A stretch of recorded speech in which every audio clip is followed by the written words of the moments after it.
Good evening. Welcome to another edition of African Americans Ain't Africans, the Think Show that proves without a shadow of a doubt that the so called African American didn't find their way to America in the trunk of a ship. I'm your host, the Indigenous One. Last week we did a program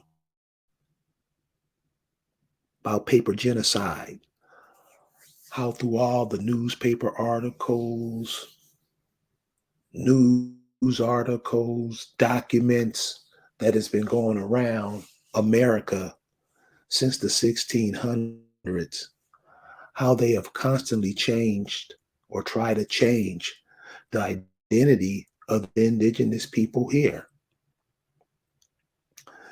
And got was met with a whole bunch of backlash. Had a brother come on talking about we were African. Couldn't explain nothing he said, but what I found disturbing about it is that many in the audience, not all, people in the audience was, let him talk. Let him, give him a chance. And I gave him a chance because I don't know no other platform other than this one that give people a chance to speak so we can hear what you got to say. But what I noticed, the cat wasn't saying nothing.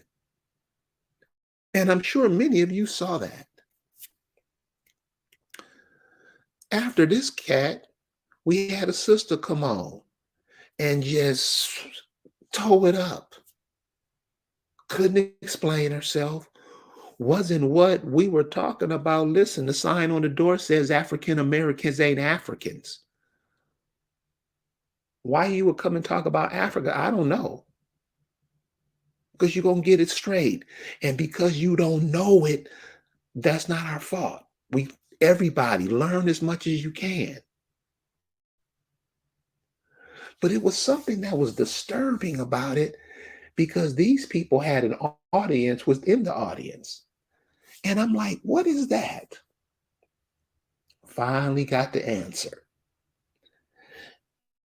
And I knew it was there, but I never really thought about it until Lisa hit me with it. So, since it was her idea, I'm going to let her introduce her to it. Lisa, what's going on, love?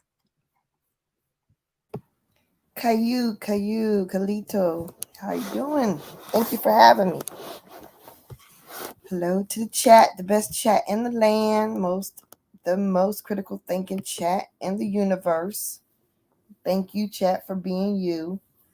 Um, man, so we were talking about it because we were trying to figure out like what does it come from? Why are people like very rude and just insistent and then like emotional and like sensitive at the same time, and then it sets off this like chain reaction where other people get like extremely sensitive and get in their feelings, and everybody's all like offended and it's just like all hyped.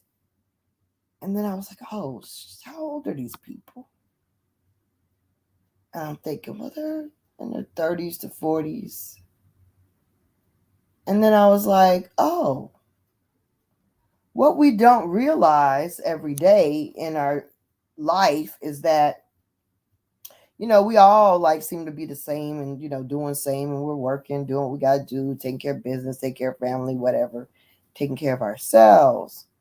But some of us are actually crack babies. Now, I'm saying this to be a matter of fact that there are people that are have neurologically different, like they're going to be a more sensitized people. They're going to respond differently.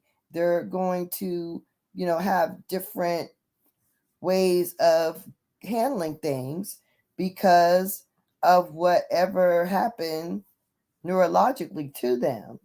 And everything may be cool as far as like, yeah, they're coping, they doing and dealing and dipping and doing living their life. But the reality is that there are people that are going to respond differently. They're going to be highly sensitive. They're going to be easily offended. They're going to be very anxious. They're going to have these kind of symptoms and may not really know how to process certain things.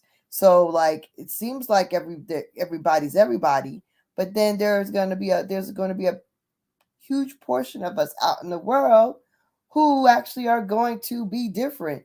And that's why you got to understand when people are like way over the top or really dramatically doing things and you can't understand it, and they seem easily irritated, well, they seem get agitated quickly, or they seem to insist on having things their way or having a certain kind of control, that is a symptom of something bigger at hand. It's not just a coincidence. A lot of times, what you're looking at are people who are really affected by crack. They're crack babies, but they're adults. And so they have this whole like different kind of way of being and coping and doing. And so it may be different. And so if you kind of like process that with full understanding of like, okay, like, all right, so that's why they get agitated, or that's why they're like so, easily like that's why they're just like insistent, or they may just like be like, oh, like they gotta have it their way, or they gotta like feel us, they respond to things in a weird way that doesn't really jive with the situation. It doesn't make sense that you are this intense about something. It doesn't make sense that you're overreacting about something. If the things don't add up, and maybe the chemical imbalance that they haven't caused in themselves, okay, they're not responsible for how they're acting, but that might be why they are reacting the way they are reacting.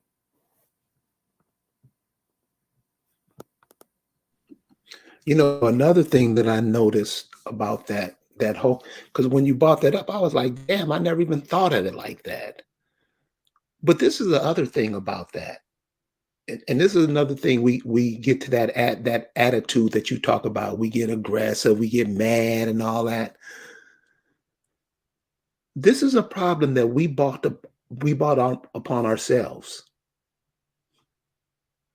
All of the people we worship, all of the hip hop artists that we worship, all of them talk about that's what they did to make it big. All we do is worship these kind of people. We think they're the baddest people in the world. And that whole, if you weren't a baby in the 80s, if you were around in the 80s, you know what that epidemic did to the community. It set us back. And a lot of times as we're going forward, trying to figure this out, having to go through what we're going through, we don't like to stop to look to analyze to see if we're going the right way, if we're doing the right things. And so you see all of this madness going on in the community. It's a direct correlation to that. But we like to sweep it under the rug and act like it's not happening. We're going to have to deal with it, y'all.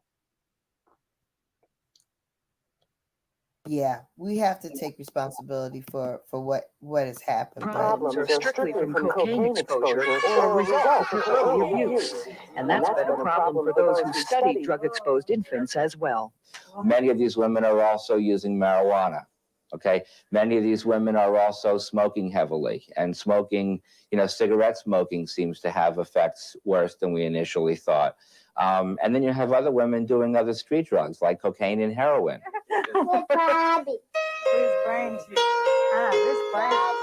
Veronica is now in a special education class at a local public school. Her parents hope in time she will catch up developmentally and grow up to live in a world that will no longer punish her. I think adults need to get educated and need to figure out how to understand so that kids like V, and there are unfortunately, hundreds, thousands of these.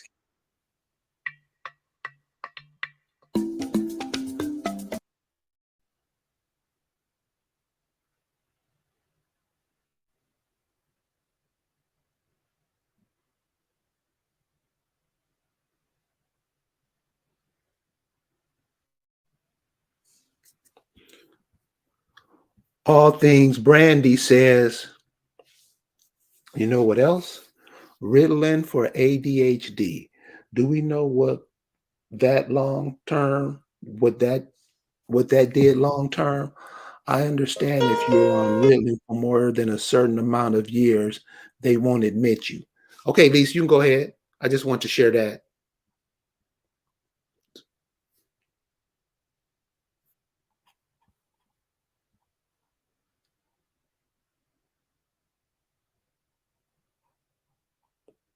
You go ahead, hit play, Lisa.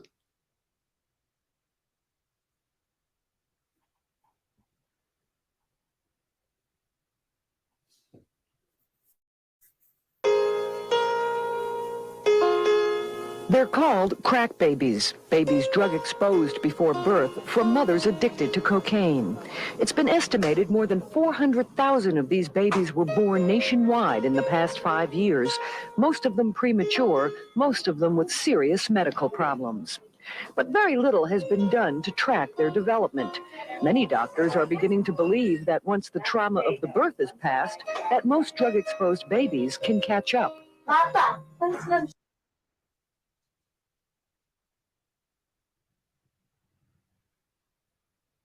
Oh, Ritalin is just as dangerous. Like Ritalin is bad. Most of these prescription drugs are worse, and even alcohol. They didn't mention that.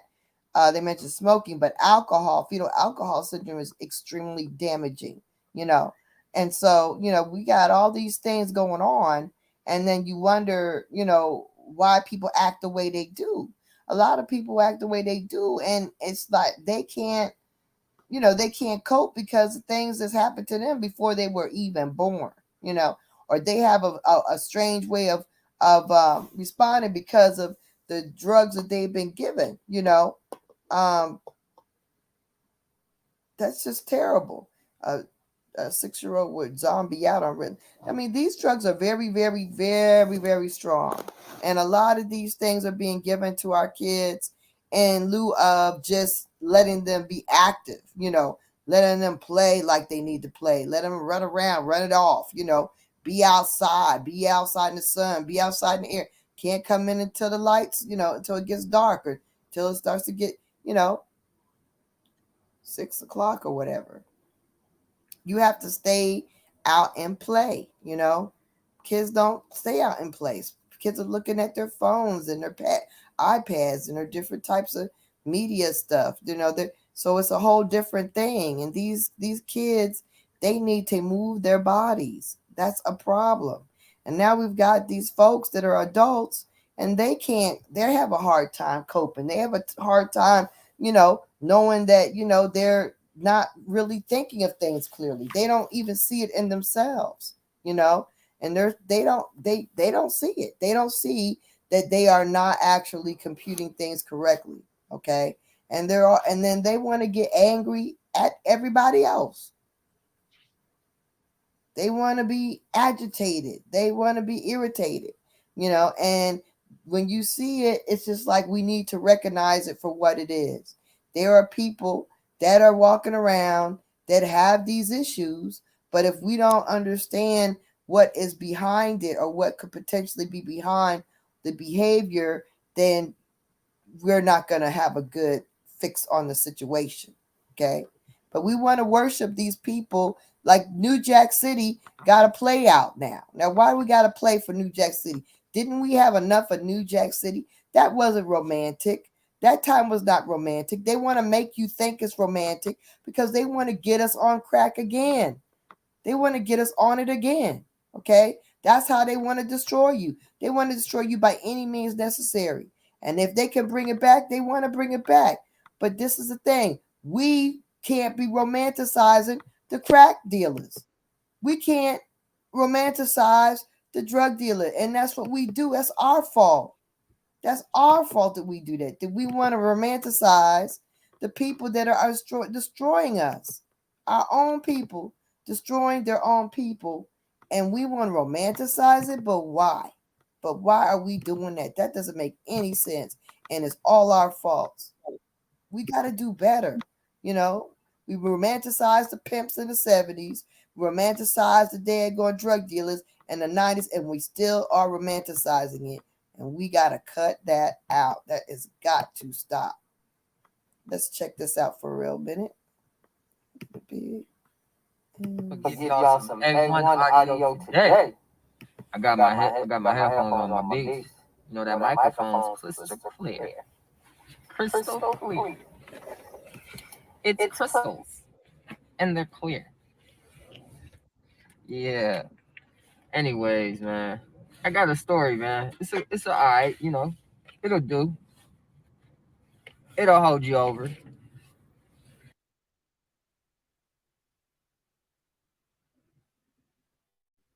until they step out of line. And when they step out of line, it's like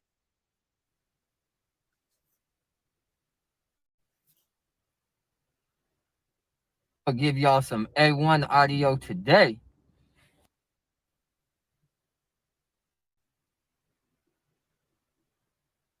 Good afternoon, Mr. Dixon. Good afternoon, ma'am. You waited a long time to see us today, haven't you? Yes, ma'am.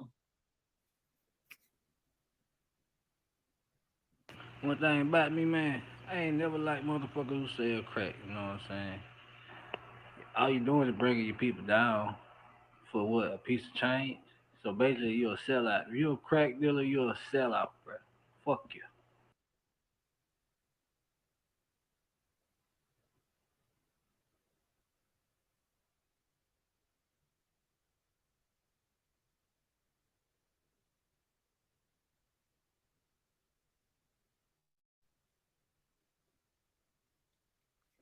So, how much damage, Lisa, do you think, not just from those babies born, but the babies that those babies had?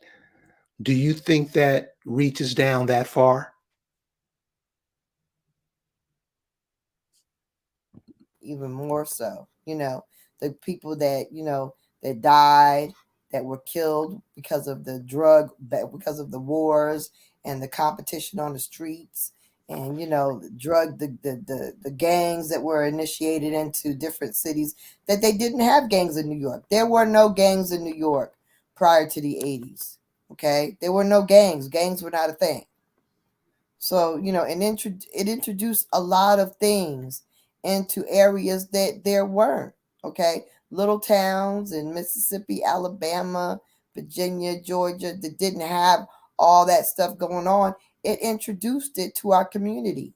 And you got to understand, they want you to be romanced by it, finessed by it. They want you to think that the money is attractive, that it's sexy. And they introduce it to our young people. Oh, yeah.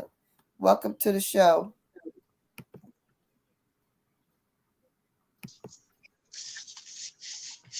Welcome Hello. to the show. Welcome to the show, like Indian.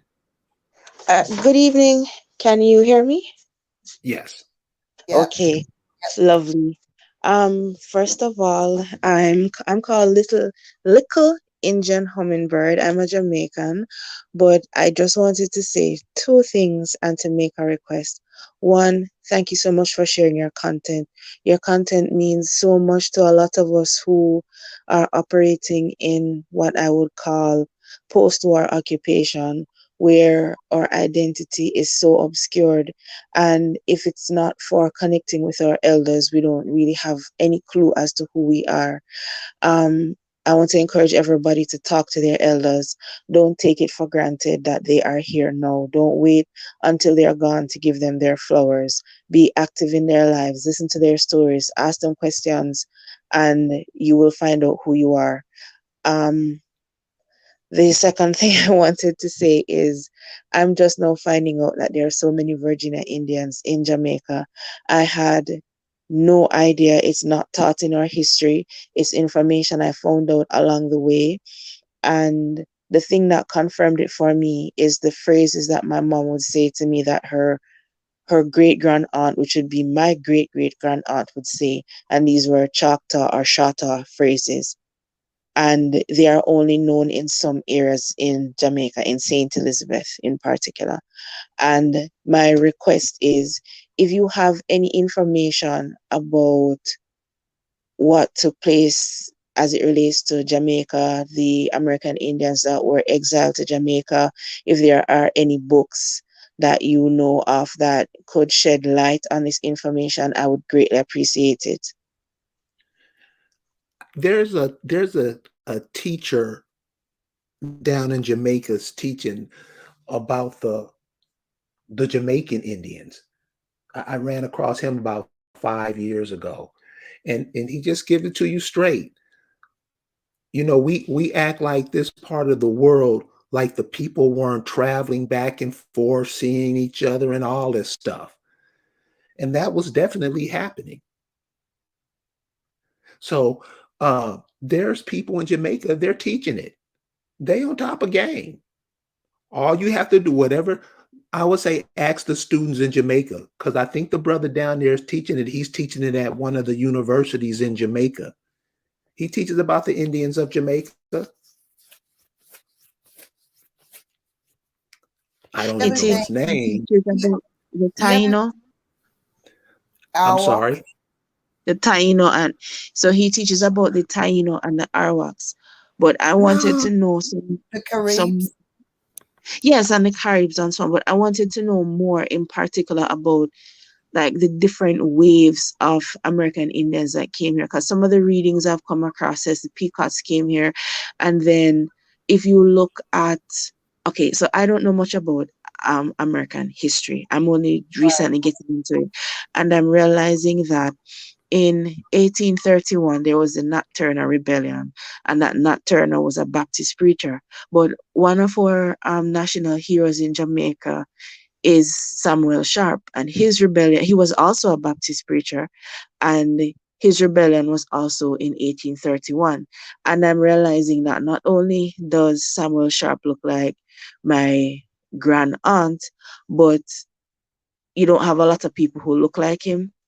And it's something that's not taught. Like, we in Jamaica are not taught about the connection between the American Revolution or the Virginia Indian Wars and the people in Jamaica. Like, it's not taught in the general population.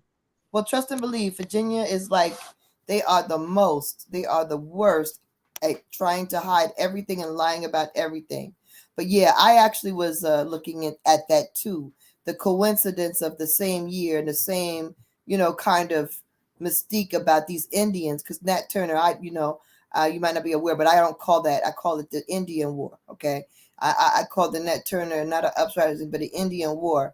And I feel like that it was actually a big Indian war. I think we were warring. See, I think the truth is we didn't stop warring from 1812 on. We were from the Tuscarora Wars to the 18th. We continuously was warring these people, right? We were warring continuously. It was a big thing. And but to shut it down, historically they tell the tale and they mistell it, right? They mistell the tale. Oh, it was just Nat Turner, that's it. You know what I mean? But no, we was continuously warring, and we were in communication because I have, family that I can tell you have gone to Barbados, traveled back, going to Trinidad. I have the records of the travel that the people were traveling back and forth to the islands. And so, yes, a lot of Virginia Indians were traveling to numerous islands, and so that happened. And an entire tribe in Virginia was actually removed and placed to what was it? What was the island they were sent to? Where your mom goes, Carrie. Carrie. I don't know where you. Your mic is muted, You're talking Carrie. about Anguilla? No. Yeah, no, it wasn't Anguilla. It wasn't Yeah. Anguilla. But anyway, I can't remember. But they took a whole tribe was like removed and sent to an island. So, and that happened a lot of times because every time they warred with us, and like I said, we were warring continuously. I don't believe that there really was a stoppage. They try to make it seem, they minimize it, but that's a lot of us was, when they warred with us, they took us as prisoners and they would bring us to the islands. So a lot of the Indians that was warring from 18 whatever 100 on, because when we realized after we've helped them bring all these Europeans in with the war, the so-called War of Independence, which was their takeover, it was a European takeover. With that European takeover, we were hoodwinked. And when we realized that, the war was on. After they started acquiring and working with the European people that they was working with and taking over more and more of the country after the Louisiana Purchase. Oh yeah, in 1810 we saw what was going on. We were fighting from that time forward. So yeah, there's a lot of that, and just like you don't know, we that's why it took us a while to really get ourselves into a knowing. But when they worked with the smaller islands, they could do a more thorough job of convincing you of things because they had a smaller population to work with, like with Hawaii. They could just take over and just you know make and mix them up and do all kinds of things. But fortunately that they didn't do a whole mix up in Jamaica and some of the other islands like they did with Hawaii, where they brought in all these white Europeans and Polynesians, or no, and Asians and all different other people to daggone dilute their identity. That was just foul. They did some foul things there. But yeah, I mean, I think the information is there. It's just so hard. There's some information about court records, because I don't know if I read that, but I may not have, and maybe I'll do a build where I'll read it. But there's some information in the Virginia court records about Jamaica and some things that happened in Jamaica. Jamaica's coming to Virginia, as a matter of fact. So yeah, and yeah, so kind of punishment, Please. some kind of And murdered them. I don't know if they hung them. Something happened, but I'll have to go back and look into my court minutes and stuff. But yeah, there was definitely mention of that in the court records. so please, any chance you get, please share the information. I am looking out for that build. It would be greatly appreciated. It's very political here. I do not think that if I am to share this information with the Jamaican populace, that one, it would be well received, because that isn't even a priority for a lot of people. They don't realize what has happened in terms of politics and how they have separated us from the land, because a lot of people went in droves to Kingston, which is like the metropolis here, and left acres upon acres of land in the country, and they would do well with those lands now because things are shifting. Not only is it that jobs are hard to come by, but people could subsist. You would be able to at least provide for your family. But now you have a whole, it's a huge demographic of the nation that lives in poverty, and it becomes a generational thing, because you have young people having children at ages 14, 16, and by the time their child gets to that age, they're having children again. So the cycle of poverty, it is cyclical, and it can be depressing. I mean, how do you even help people? Because at that point, their only concern is the next meal, living hand to mouth. And the Right. politicians use this. When politicians come in and offer them goats, for example, you can maybe start a little farming. You get a male and a female. They don't want it. They prefer to take a few $1,000s, and that's gone. Not even a day, and it's gone because the economy is so bad now, and it's getting worse, and they're in the same position. So it's important, and I don't know what I'm supposed to do per se, but I can do the little that I can do, but I Well, also have to obviously, be you're supposed to wise. do something because you sound very compelled, and that's really good. But I would tell you not to be discouraged and think that it's going to fall on deaf ears, because if one or two people pick up on what you're saying, that's one or two people that weren't there before. And I would encourage you to speak up and speak out, because a lot of the young people, everybody's got to pick up the baton and move forward.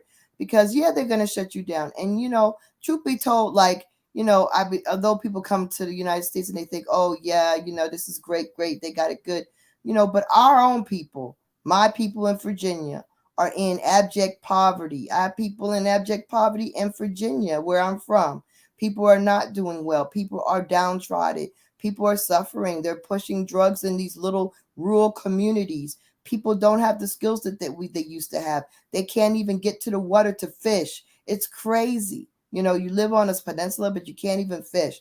Things like that are happening everywhere where you think that we got it going on. We don't have it going on. We just, like you said, move to the metropolis and leave our country areas, our homelands alone. And then it's taken over by wealthy, greedy people, and our poor relatives are there, left there suffering, and being undereducated and have no opportunity, no good jobs. That exists here as well. And everywhere I bet there's everyone in the chat has people that are in that condition, no matter what state they're from, that exists. So this whole colonizers mythology of doing this to our people, it's a global thing. It's a global thing, but it's mostly being done to us in the Americas. To me, it's the worst for us. And so we have to keep fighting. Don't be discouraged, because guess what? The win is there. The win is in the truth. We're going to win because people have a knowledge now that they didn't have. Because you're sitting up in here and you came up and you started talking about your Jamaican history and you're being indigenous Indian, and the fact that you acknowledge this and you want more, you're thirsty to know more about it. That is a win. They cannot roll it back. They can't erase it. Once it is established, you can't turn back. And so they have lost ground like they have never lost ground in the past. And we are winning like we'll never win. We've never won before. But we have to keep going forward. Never be discouraged. Keep going. Keep fighting, because the truth will always win. When we just have to make sure that we don't get confused by the lies and people trying to make us into something. Oh, call you a maroon or make you into something. Be focused on your indigenous past and on finding those records, and whatever, do contact me. You can contact me at icamac.org, and I will, if I have copies of I can definitely make copies of the records if what I did find in the court records about Jamaicans in Virginia, and I can share that with you, and whatever else I run across, because I do have a lot of very old books, and I can share that with you. I gladly will share it. That would be greatly appreciated. And I just want to say, if there's any Jamaican, or if you guys in the comments know anybody who's a Jamaican who's a little bit confused, or tell them to talk to their elders, because it was only recently that I found out that my great granddad, they had like a sugar cane. It wasn't a plantation, it was a farm. So they would, and this is back in the 1800s when you look at it. So it's him, his son, which would be my granduncle's father, and also my granduncle. So those three men, they had land, acres, and they grew their own sugar cane, they milled their own sugar cane, and they sold their own sugar. And they had corn also. So I asked my granduncle, he died last year. I was so happy to have had the opportunity to speak with him, because I didn't grow up in that community. And he told me that, I asked him, so how is it that you guys were selling sugar when there's a plantation close by? And he said that um, the people did not want to buy the sugar from the plantation, because they used to call it coolie foot sugar, which is the Dravidians, the people from the place they now call India, East Indians. We used to walk barefoot in the sugar. So people didn't want coolie foot sugar. So they would buy his sugar, which wasn't fully processed. It wasn't fully dry. It's what they would call wet sugar. But people would buy it because they preferred that. So it's telling you that our people, even though we are Indians, we were not those Indians. And even though we are Indians, we're not those people who they are now calling Indians today. And the first uh coat of arms of Jamaica, it did not say out of many one people. It was in Latin, and it said something about one Indian serving another. Indus something something something, but they There can you look go. it up. Right. So and it wasn't always these Polynesian looking people on the coat of arms either. It was the Virginia Indian looking people, those very melanated people with short hair and a feather crown and the feather skirt. So they should search for that information because it is there. They are lying about who we are. Thank you so much for allowing me to speak to your audience, and I'm just going to jump down. Thank you. Thank you for being on. Thank you for that. That was good. I mean, I think that, and I have a friend. I just went to our. I was just was a week last weekend. I went to her mother's 80th birthday, and they were celebrating her from Jamaica to Canada. And whenever I talk to her family or to her people about it, they are very much aware of the fact that they are not, from Africa, that they are Indians, and that they are, indigenous to America and Jamaica. So that's, there are other people out there that actually share your belief. Even my friend who was her mom was raised in Jamaica. She's raised in Canada, so I call her a Kajakan, a Canadian Jamaican. But even a lot of people, even if they're in Canada, no matter where they happen to have reside right now, they are becoming aware of the fact that they are not African. I mean, especially, because, she and I are nurses, so we work with a lot of Africans. So when you actually, are around that culture that they say you are able to actually stand shoulder to shoulder and feel the differences that we're just so far apart. It doesn't resonate that these are your people. It just doesn't. And I think that, that's the thing. A lot of people are in denial of that. They want it to be, so therefore they get fixated, and they're blind to the difference, and the energy and the culture, the spirit, everything is different. So I mean, and then when you're of the same people, there's a different energy.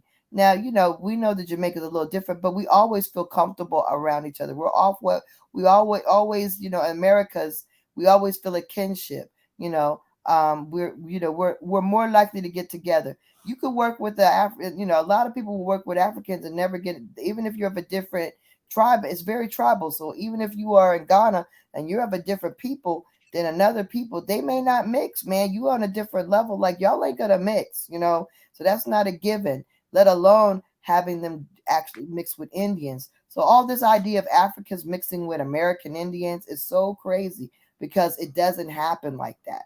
It does not happen like that now, and it wouldn't happen like that in the past. The fact that they want to make believe that melanated is African and that's it, that is just that needs to end. And it's so ridiculous that you have academics that actually push this kind of stuff. It is a sad thing.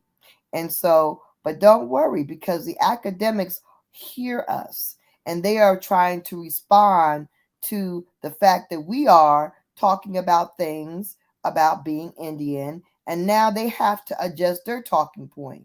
So they're trying to back away from African studies. And a lot of these African studies people are going to be out of work, because even Yale, I was looking today, and Yale has coined the term black indigeneity. Black No, indigeneity. black indigeny, whatever. Indigeny, yeah. So I'm like, so that's what they're gonna change the daggone African studies to? What are they doing? Like, they're gearing up because they see the wave. They see that whole out of Africa thing. People are not going for it. It doesn't make any sense, and it's contrived.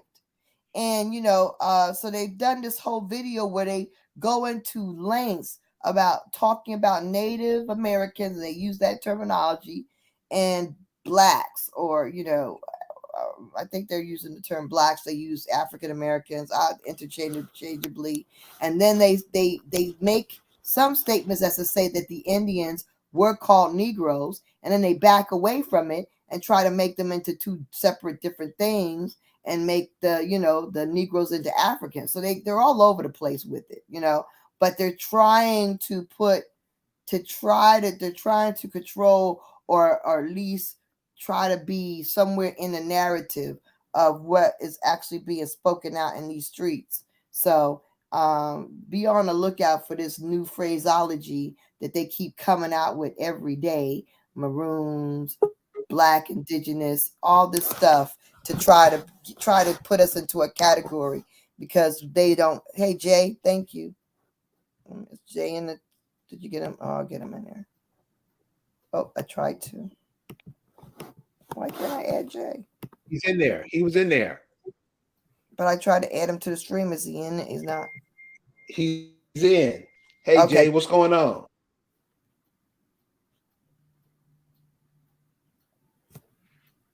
Jay, you there? Oh, Yeah, now he's. can you hear me? Yeah. You can hear me. I'm gonna stand by while Lisa's talking, and then I'll speak. Oh, I'm done, Jay. Go ahead. As you were talking, I told Carrie I didn't mention it in the last broadcast when I was on.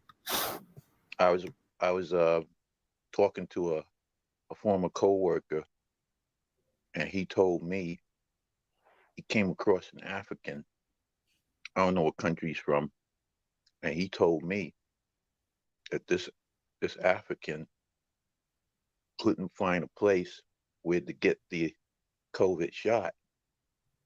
So he had told him that he had come to America to get it because Gates and company were banned from coming to certain areas of Africa and India. So I don't know if you know about this, but I thought it was significant to mention that because you remember in 2020 how they were hyping it in America. They boosted so far up to get people so scared and worried that they went out and got it. And if you remember Bill and Melinda Gates, what they said, who they really wanted to take the regiment first, they were very explicit in that. So here in America, it was very obvious who they really were targeting. So I thought it was significant to bring that up to you. Cool. Well, thank you, Jay. Um, one of the things the sister who just left, the sister from Jamaica that just spoke, I think when we hear these stories, about history and stuff, you have to remember West Indies. West Indies, that's down Jamaica in the Caribbean. What do the people look like and what do you think they all look like? They're on islands. The sun is beaming on them every day. They live in some of the best land ever. Those are the Indians down there. And I think a lot of times when we talk about them, when we hear these stories and all these stories of history, what is the environment where people come from? You got to keep that in mind. What's the environment of the Caribbean? The sun is shining on you every day, hard. Everybody have heard of West Indians. They're talking about all of America, North, South, Central, Caribbean, all of that.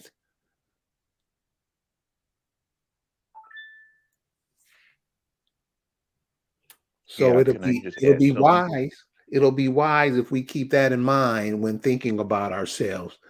You're connected to this environment over here. You get everything from this environment over here. You're the people who this environment created. You can't be confused about that no more. No more. Let me.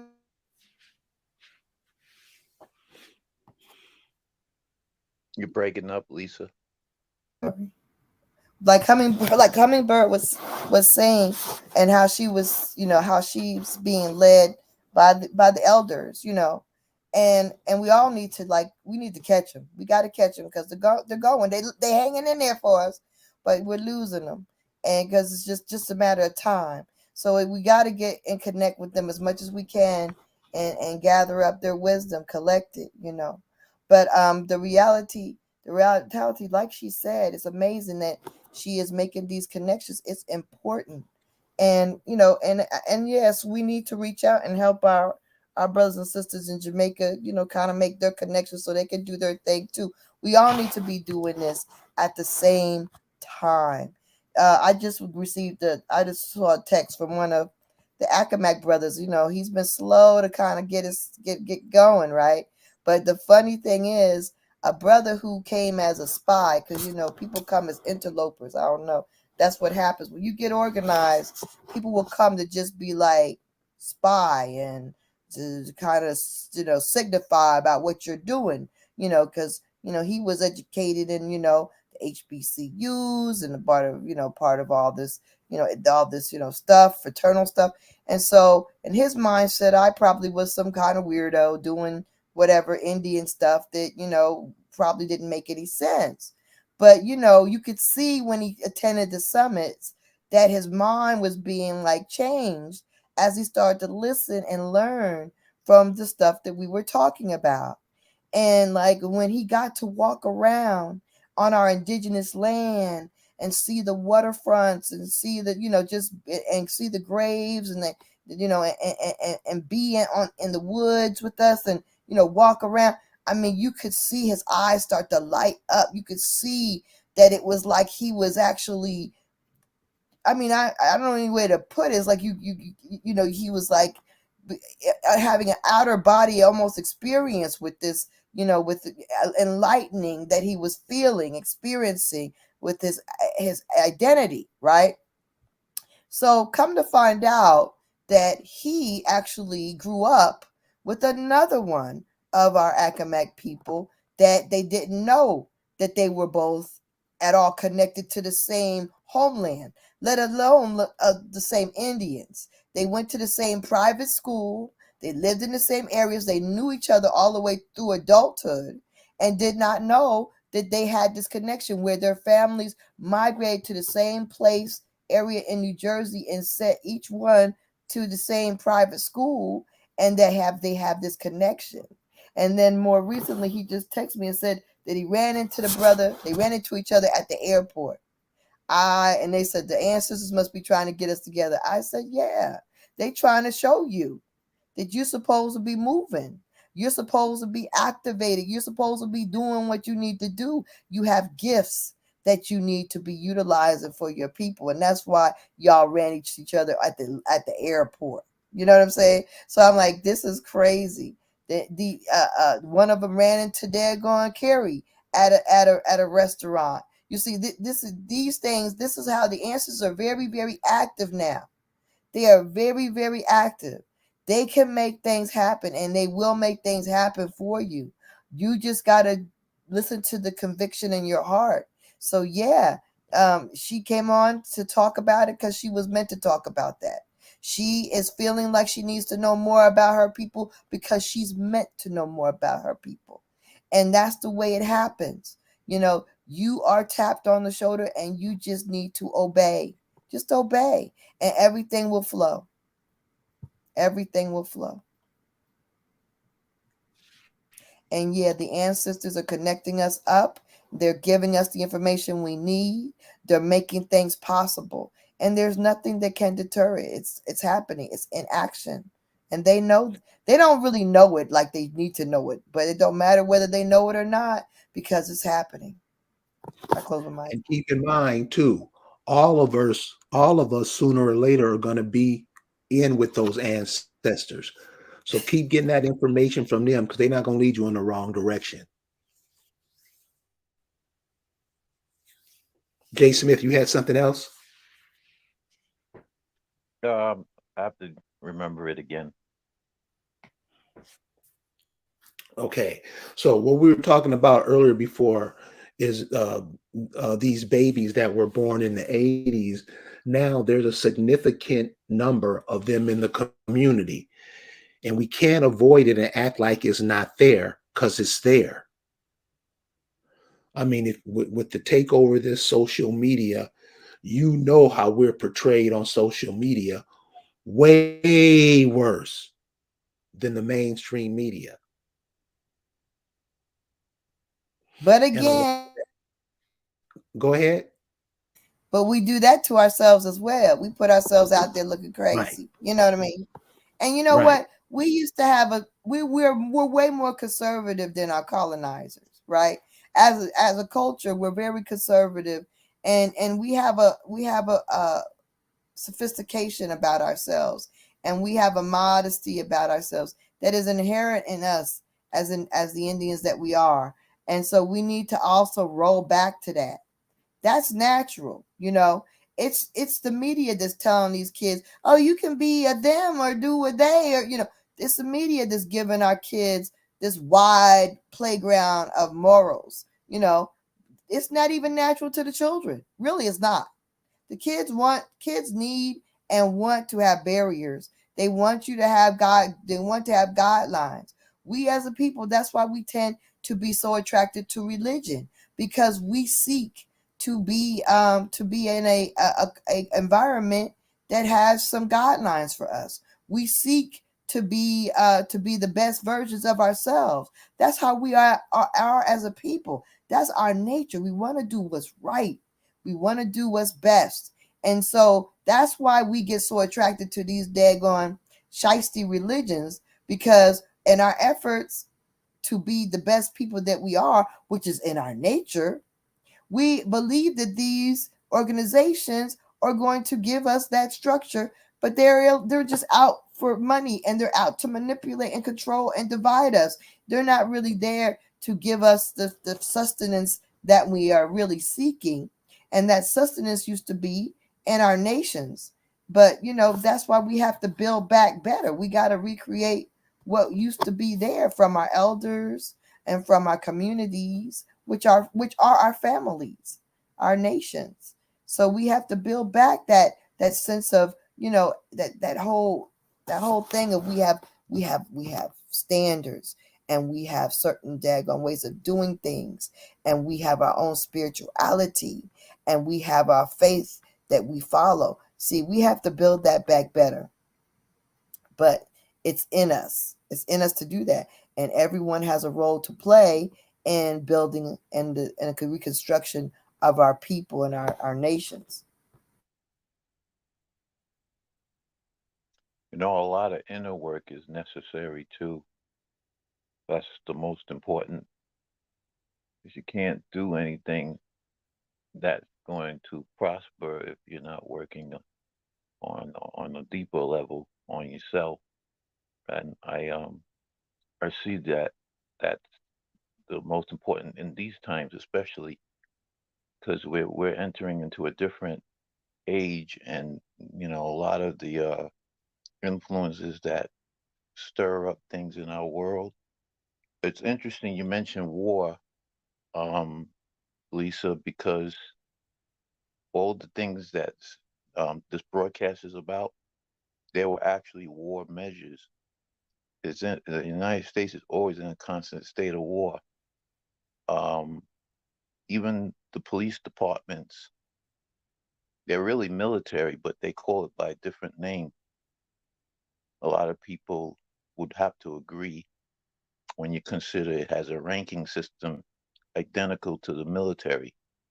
They call by the same name, by a different name, just to house and quarter them next to you. They get around that. But the use of substances that we're describing, um, the drug culture, is definitely a war measure. COVID-19 was a war measure. Operation Warp Speed, doesn't that sound military to you? It is. But a lot of people don't see it because they live in fear and they follow the false narrative that this is about your health. It's not about your health. Never was. Matter of fact, I think you already know, about the medical establishment who messed that up in the 1950s. So, um, I kind of wonder. You're gonna have to refresh my memory.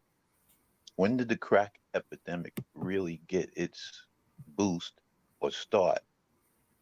Because I'm trying to remember the timelines. It was in the 80s, mid In the 80s, or 80s, yeah, starting in the 80s, it was really peaking in the 90s with the problems. right? Mhm. Okay. I remember in the 70s growing up in New York City. I remember times where um, riding the New York City subway system, I used to see the heroin addicts. I remember them. Mhm.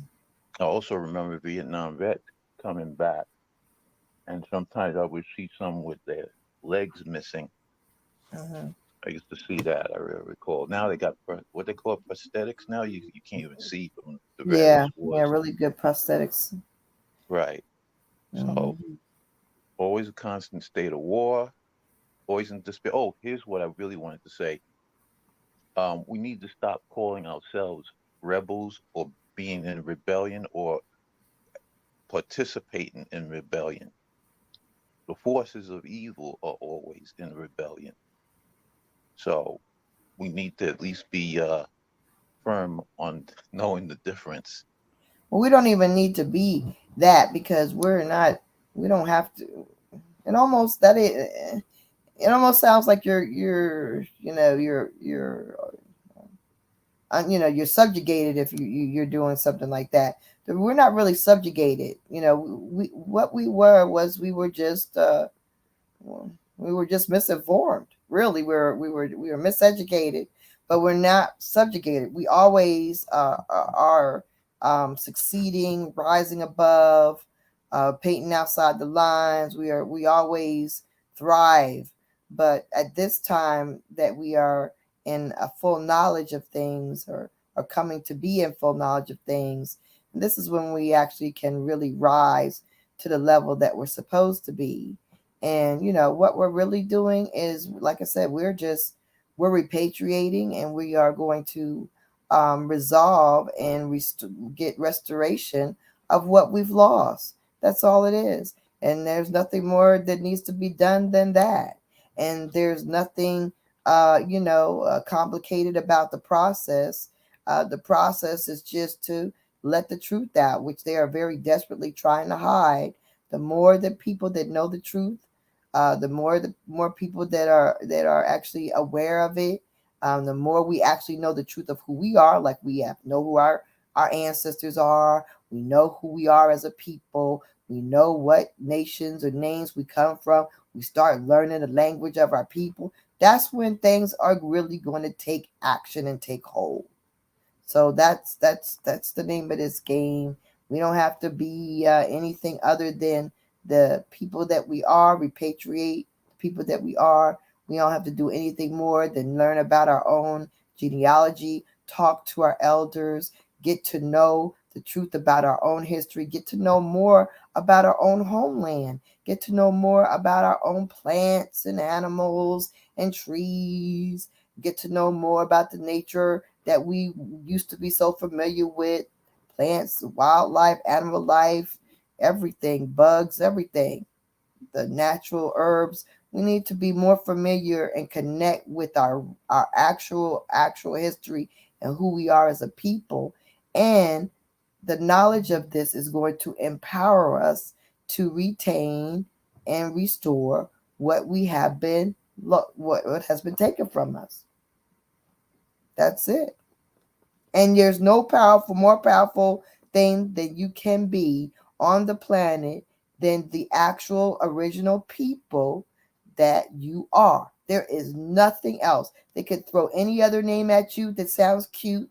ADOS. They can call you FBA. They can call you Maroon. They can call you Octoroon. They can call you a Martian. They can call you whatever.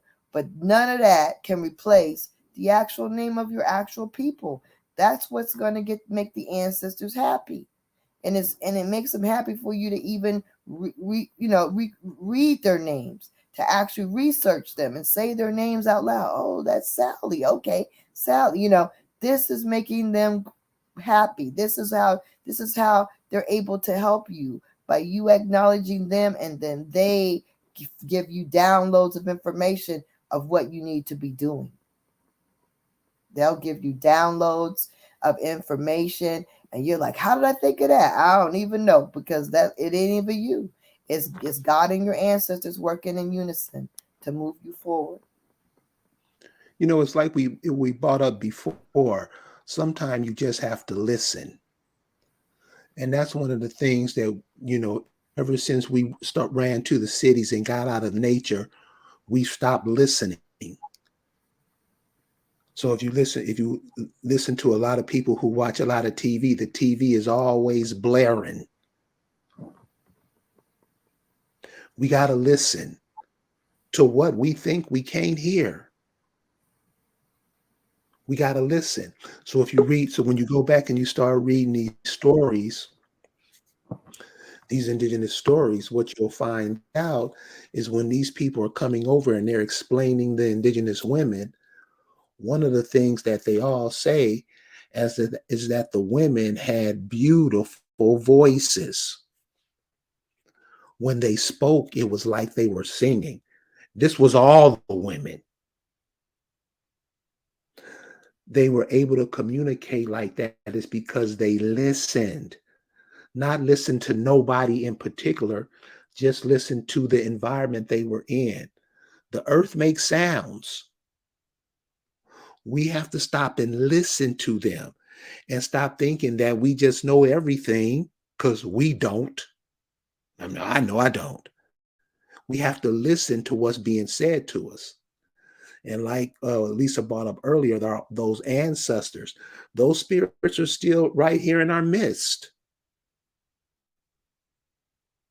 We can't listen to them. And that's why stuff like crack, this ADHD stuff, because to cut off from you listening, listen to yourself. And that's one of the things I noticed that we're missing. We don't listen to nothing. So I think that's something we're going to have to hone into big time. Listening. Even if you don't like what's being said, listen. A 4-letter sentence might change your life. Jay, you there? Can you hear me? Yeah. I couldn't, for some reason, I had a hard time switching between the chat and coming back on. I got disconnected. I kind of want to add to what you're addressing too. Another thing you have to put into the equation is CPS, Child Protective Services. That's a front for child trafficking. I'm sure you're aware of that. That's a serious Yes. problem because what they do is they do anything with those children, and some they may even put them under some sort of programming and reinsert them into the communities, and they're the ones that are, you know, influencing um, and destroying the communities from within. Another war measure. I believe that for sure, Jay, because that happened in real life with my sister. Because she's, worked for the state for her very long career, and then she was a volunteer with the court system, taking kids in for like weekends and things. But she actually had a foster child for a moment. She had you know, several, but the one she had a girl, only 8 years old, um, and this girl um, would say things like, "I'm more powerful. I'm the." She actually came. She actually had a history. She was a Negro, indigenous child, but she was in white homes mostly, it seems like. And she would say things that were like kind of demonic about how powerful, or things she would be able to do, or things she could do. And then as it turns out, my sister woke up one morning and her entire place smell was filled with gas. This little girl, this little 8-year-old, had turned on the gas on the stove, opened up my sister's room door, shut her room door, stuffed things, stuffed things in her room door, opened up her bedroom window so she would have fresh air in her bedroom window, and made sure the gas went into my sister's room. It would knock you out the amount of gas my sister woke up to, right? And she was like, she got she got that girl out of there that same day. Like she took her to the emergency room and got her gone. But you see, you just don't know what you're right. I believe that she was being programmed. She was still in communication with her prior foster family. And you just don't know what these people are being sent into the community to do.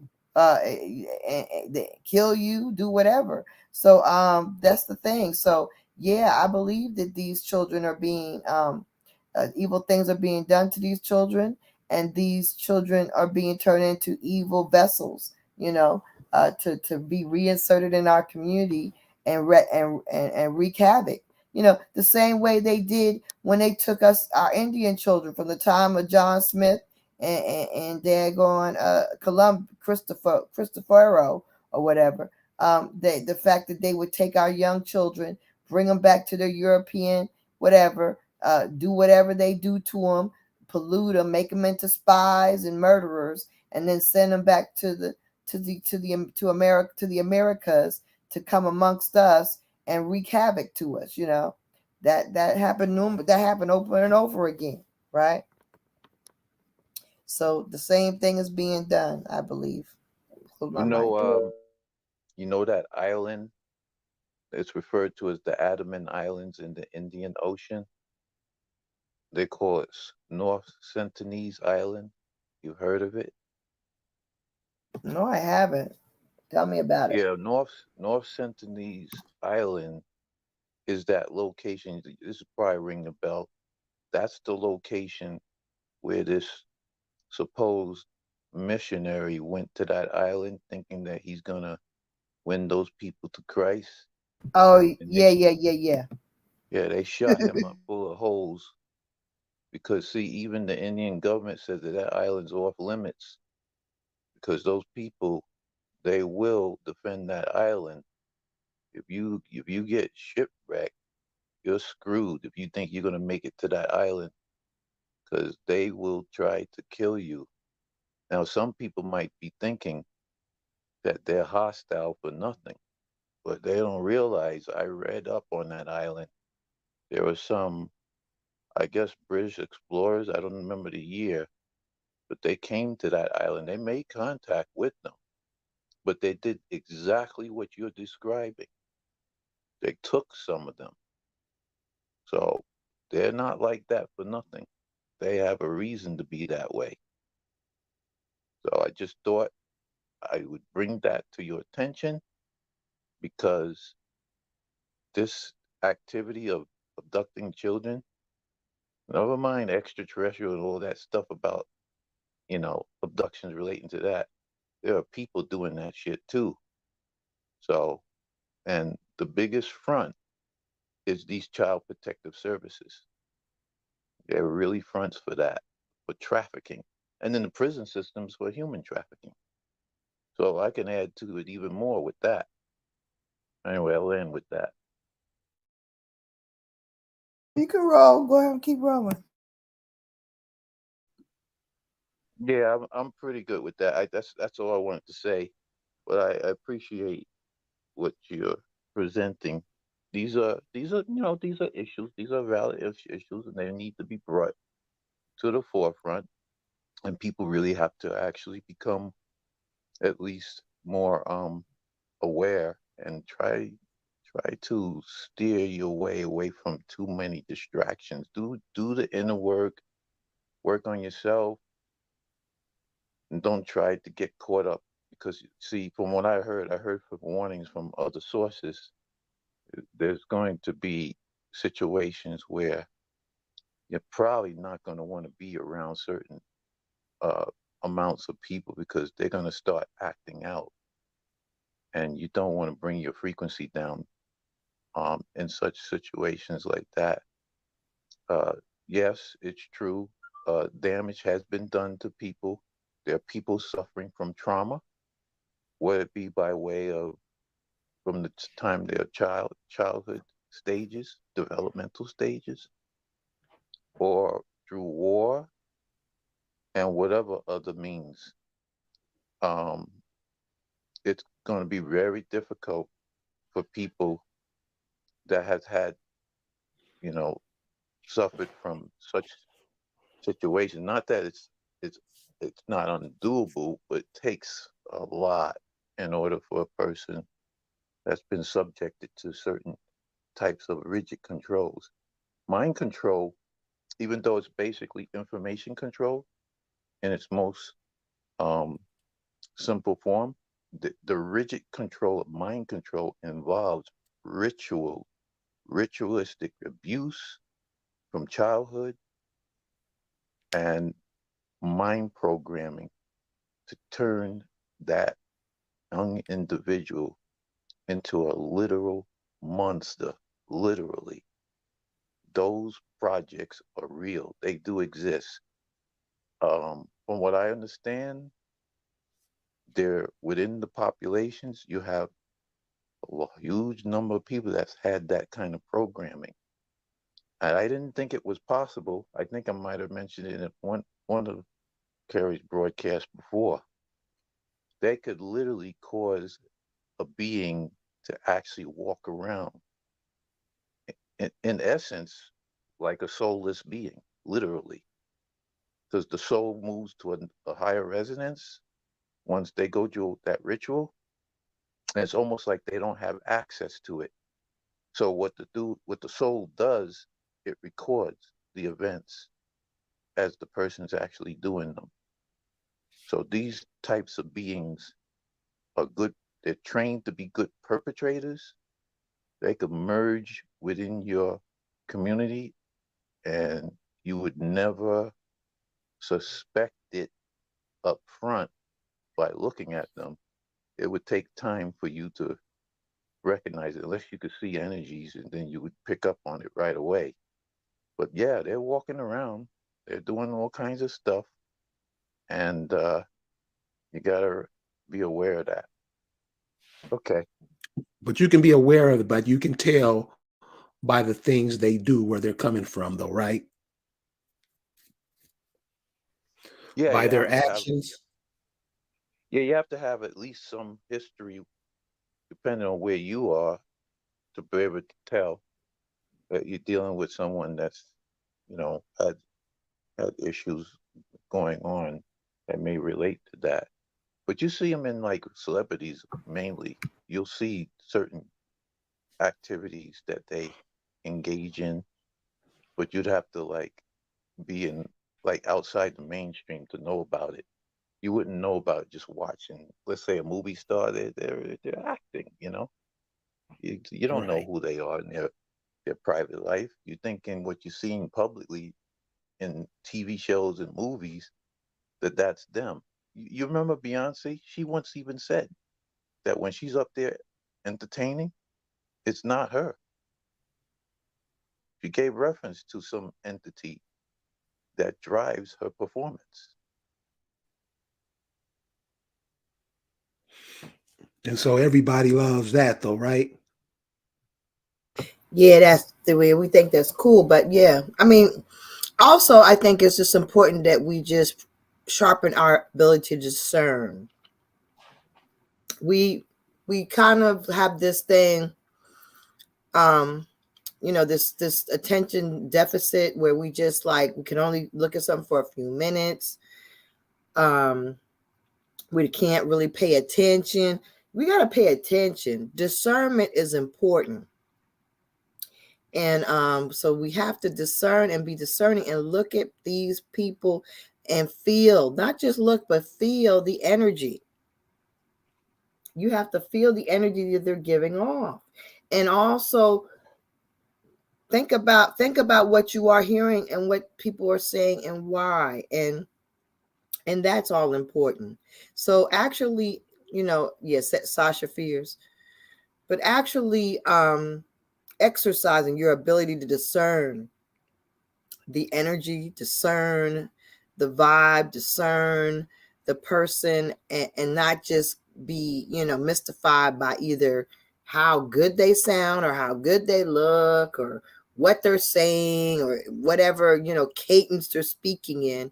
Because all these things can hypnotize you. Like a person's ability to talk in a certain cadence, it's almost like a rhythm, a rhyme to that, and it can be mesmerizing. So you all don't let yourself, we also have to be aware of that, but we also have to teach our young people to be safe in an unsafe world, with kids that are manipulating them. They got kids in school, trying to get your kid to be a homosexual with them. They got kids in school molesting same-sex people. They got all kinds of things going on. People making your children confused. You got adults giving kids things to try to get them to do stuff. And then some of these people, and then we have to be very protective of our people, our children, our families. We cannot give them access to our young folk. And yes, we do have to care for our elderly. We have to care for our young people. We need to be taking our kids in. If we need to grab up somebody's kids because they're a problem, we need to be willing to do that. It all starts in your mind. You got to be like, well, would I be willing if something happened? I know my cousin was having some problems. Would I be willing to deal with them if I needed to? But and then fortunately, people do the right things in your family, and they bring their people in. I know my cousins, great grandchildren, children, grandchildren, they were having problems, and they were able to step in and do what they needed to do. Pull it together along with a sister. And everybody pitches in and takes care of one another. That's the kind of things we need to be for each other. I know my son-in-law's mother, she took in her brother's child. They were out her brother was out in the streets. Her mother was just having babies like popcorn. And and so she took in these children, her cousins, another of her like stepfather's children, son's children. She took another one of those and adopted them. See, we need to, we need to be reaching out like that. We can make a difference. Yeah, public school is problematic because they are definitely trying to dumb us down on so many levels. You can't even function from the information that they're giving out in these schools. These people are becoming non-functioning beings, and that's a fact. Like, that's frightening. Because in a world that's so, the technology is starting to grow, we can't have people that are just like completely useless. But these children are brilliant. So the fact that they're being rendered useless is an atrocity, because y'all know these babies are being born like Einstein. Not even Einstein. I don't want to say Einstein because I don't give him that credit. But, seriously, these kids are geniuses. Okay, they are genius children, and they need to be stimulated. And a lot of times what they say is misbehaving is really boredom. And that's a fact. These kids need a lot of information. They need it delivered to them in a certain way that's not dry or drab, because we don't like dry, drab information. We want to be stimulated, and we want it to have a little pop to it, and we want to be able to have some kind of, exchange to be able to go on. So, our children have to be taught a certain way, and that needs to be recognized. So, yeah, homeschooling is good. It's the way. But I will say, ain't everybody equipped to homeschool their kids. That's I need to say that. Everybody is not a teacher. And even if you're intelligent, everybody's just not patient. You're just not, you may not be the type that's patient with your kids or creative or whatever. It's not everybody's gift. So to do some kind of we can do our own community schooling, online community schooling, Zoom schooling. There's other ways to do it. Those of you that do have gifts can make that into your own business. Ain't nobody's business what you do, but you can do it. There's a group of teachers in Atlanta that do they actually make home visits. They'll do like tutoring, supplemental education. I think that was a brilliant idea. Okay. So anything else you got, Jay? Yeah, I agree with what you're saying, but there's this other side of it. When I was first introduced to the public school system, you know, I said this many times, so I can't overemphasize it. As a little boy, being left there with all those strangers around, the impression I got was, what are you doing leaving me here? You know? So, and then when you really look back at the schooling you may have had, and I'm not talking about um, trivial matters, I'm talking about serious matters now. School was really a waste of my time when you find out that they only basically indoctrinated you to serve them. And you're not here to be somebody else's footstool. But that's exactly what they did. So that's why I say it was a waste of my time, because they didn't teach me the truth. They held the truth back was the same as a lie anyway of why we do the things we do. So when you come down to it, you have to see that actually that's a parental responsibility. It really is.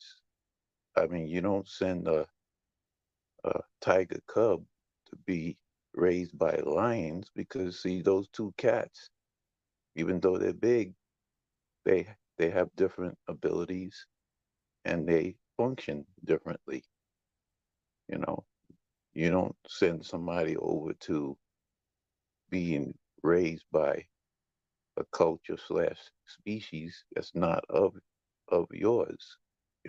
We're different on many levels. So that's how I see that now. But back then, you get used to it, but you got to go to this school and you got to be there X amount of hours. And then they teach you whatever it is they wanted you to program you with. I hated history. Now I know why. And I hated English. Now I know why about that too. So I just figured I have to put my 2 cents on that fact. But I hear what you're saying. Not everybody can teach, but there's somebody in your family that can. So I look at it from that perspective. That's right. So we need to kind of like share in our gifts. That's part of building back the nation. It's like sharing your gifts, and you find out, oh, this one's a massage therapist, and that one is a high school principal, and the other one is you know, a, takes care of animals, a veterinarian, or a vet tech, or everybody has their gifts. So as we get together and find out who we are and reach out to our cousins and kinfolk and do our research, that's what we're going to be doing. We're going to be bringing together our skill sets as well, and start by doing little projects together or doing some online projects, making actual economic builds together. That's a way to start. That's part of the process. So just open up your mind to the possibilities of you building back your inheritance can also do for you and yours, as far as economic opportunities, as well as furthering and enriching the lives of ourselves, our children, and our elders. And we will build on that a little more in the next program. We can call it a night. Does anybody else have any final words?